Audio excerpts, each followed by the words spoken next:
Hello, my name is Melissa Bonetta. My name's Stephanie. My name is Amy Nunez. I'm here in Fort Myers, Florida. I've been living in South Florida since I was about 11 years old. This is where I live, close enough. And my family background is from Dominican Republic. My family's from Dominican Republic. Puerto Rican. I'm the only Muslim in my family. It's only been a few months. I converted back in December 2021. We're the only Muslims in the family, so that gets to be a challenge.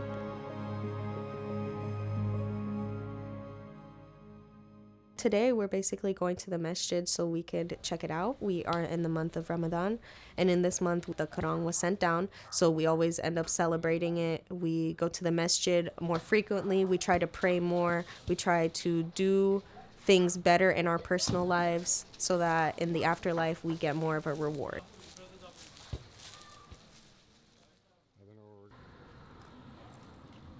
The biggest thing that's been going on in my mind in regards to my recent conversion has simply been more of a self-affirming journey than I ever thought it would be, more of a self-love journey than I ever thought it would be.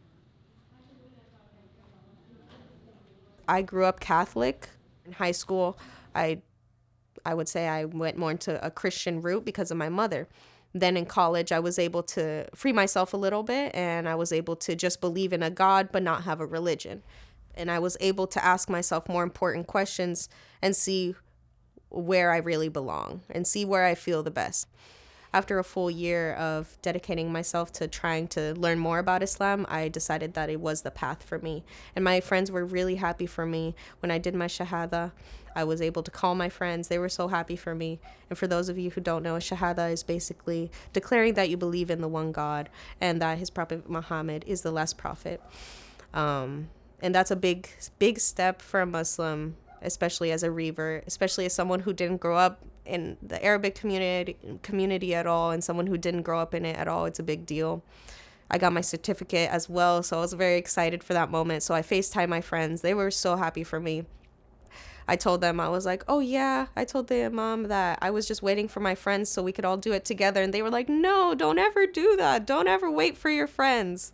If it's something good, you just do it anyways.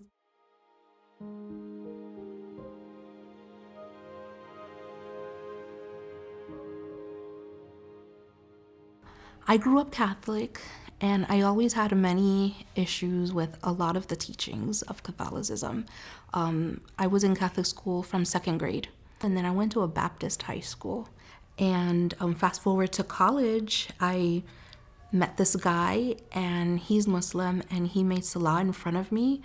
And he was never like, he never like talked to me about Islam. Like, he was just like, oh, hold on, I have to pray. And, pray, and then, moving right along to whatever, we were watching a movie or who knows what.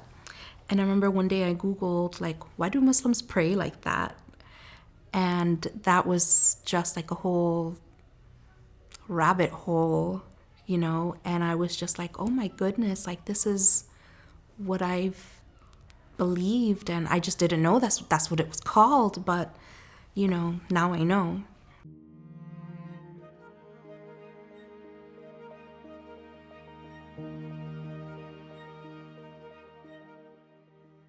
There's mosques everywhere, like literally. I didn't know that there was so many mosques. I was literally living next to Darul Uloom before like I even converted, and I didn't even know. That was like out of chance. It just happened. And I was always like, oh, I can't go in there. Like, I don't know if I do something wrong. What if I go to the men's section? What if I do something like that? But it was so dumb. I could have just walked in there. Like, nobody would have been, they would have been super happy, which they were. I go for Jummah, which is a Friday service, and any holidays. I also go to classes on Sundays. It's very nice though. We learn Quran the first hour, second hour is recitation, and then the hour after that would be fiqh class, which we just ask questions, and the sheikh will answer to the best of his ability. Of course, at the end of the day, you know, you can't take what everybody says as like law. You have to do your own, you know, research. A lot of things are cultural, so it's always good to do your own research. And at the end of the day, like, the only person that can really tell you anything, it's not even a person, it's like, it's God. So in Islam, like, I can just, you know, stay stuck for, you know, and be forgiven. As a Catholic, I gotta go talk to some guy and tell him my sins so he could talk to God, who's really Jesus, who's the Son of God. Like, it's very confusing. And it doesn't make sense to me, right? Because Jesus, peace be upon him, to me is like a very important prophet. But he, you know, God's not a human, so he can't like procreate, he can't have a child. So that's how I see it. That's what kind of got me like, you know what, that's right, because that was always kind of confusing to me. So I was like, okay, this makes sense. All right, let's keep going. Let's keep reading stuff.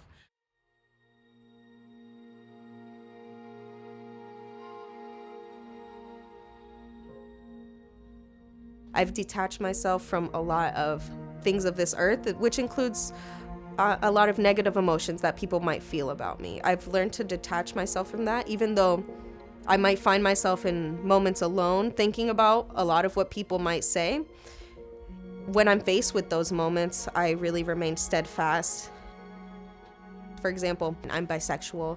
In my sexuality, it's nice to just make a decision like, no, I won't sleep with women, and then just sticking to it and not moving from that. And then it makes me feel better in the end. Even choosing celibacy, even for myself, like, I joke about it, like, since 2021 I just haven't had sex. Like, go me, because I had a life that was so different, a totally different switch up. I love wearing, like, can I just say anything? I don't know. I like wearing like ass and titty like outfits. I love that. Short shorts and tank tops and all of that. I love letting my hair down. I love doing all of that. But again, I think it's more coming to terms with what feels better for me. I feel a sense of peace and that I feel better being myself. I'm like, oh, even if I take it off and I make a mistake, it's not about the mistake. It's not about taking it off. It's not about people seeing your hair. It's not about people seeing your body. It's always going to be about how you feel about God and how God feels about you.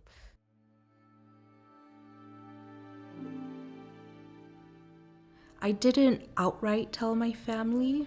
My mom actually found out by mistake. Like, she walked in my room and like saw some of my Muslim things and was like, what is this? Is there anything you want to tell me? And, you know, it's like, there's nothing I could say, you know? So I told her, and my mom's not very religious, so she doesn't really care. She's just like, whatever, that's your thing, and it's weird, but my dad is very religious. He's very Christian. And him, for some reason, I felt like I had to have a sit down with him and tell him. And he didn't take it well at all. He didn't, you know, he was like trying to dissuade me, like immediately. He's like, oh, no, like, this is wrong. Like, this is what the Bible says. And I think he also had some kind of crisis, because I'm telling him about it. Yeah, you're telling me that's what the Bible says, but for a long time I haven't believed everything that the Bible says. So you're not really doing anything for me right now. And he was really, really upset. And thinking about it now, you know, I'm a mom and I'm raising my son to be Muslim, and I now I think about it from his perspective. Like, what if later, you know, my whole life, Julian's whole life, better said, I raise him Muslim, and when he's 23, he's like, Mimi, no, sorry, this doesn't work for me. So now I have a little more sympathy for him. But when I was going through it, I felt really, really hurt and very rejected, because he didn't talk to me for a very long time, years. Are you ready to change? Is that what you're crying about? Are you ready? You look uncomfortable. Like, you look uncomfortable. Let me help you. Let me help you, baby. Yeah, let me change her real quick. My family, backtracking to when I told them that I was Muslim, they were surprisingly very, you know, cool with it.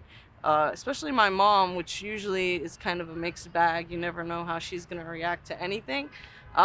She was actually really happy, and she said that, Muslims are very peaceful people, and, they're very family oriented and all this stuff. And I was surprised that she even knew anything about Islam. But I was really like scared to even say anything.